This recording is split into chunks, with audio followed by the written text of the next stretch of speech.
Okay, so here we go. We are back. It's right around 4 o'clock. So I shot my first videos around 10. So this is right around 6 hours later. And you can see our dough is pretty much ready to go. So you see he's still a little bit loose, but that's okay.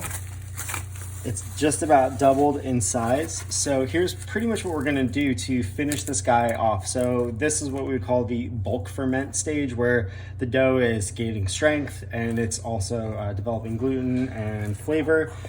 But then what we're gonna do is we're gonna do our shaping, and then we're going to put it in either a, you could use a bowl with just a floured cloth inside. These are the baskets that I use to bake our breads.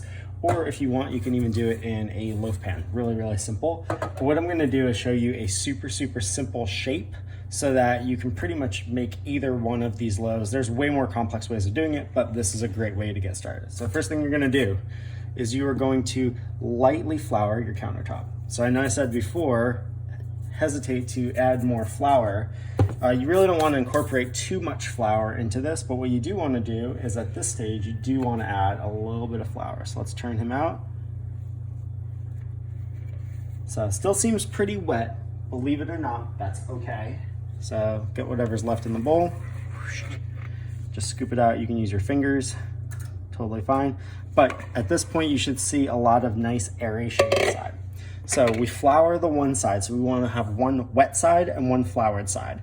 And what you're going to do is you're going to, hopefully I don't mess this up too bad, is scoop a little bit of flour under so it's not sticking on the board too much.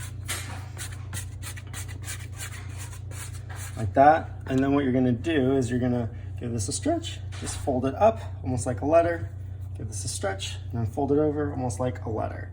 So at this point, the dough is not very strong. And so what we're doing is we are actually aligning the gluten this way. So if it's sticking in your hands a little bit like mine is, it's okay.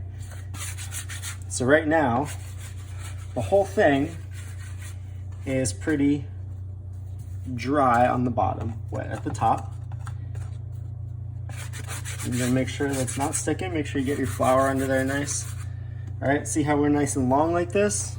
What we're gonna do is we're gonna simply stretch and give it a roll. A little bit tight. It's all right, give it a little roll, roll, roll. All right, kind of a shaggy mess, right? Now what we're gonna do is we're just gonna let this sit here for about 10, 15 minutes, okay?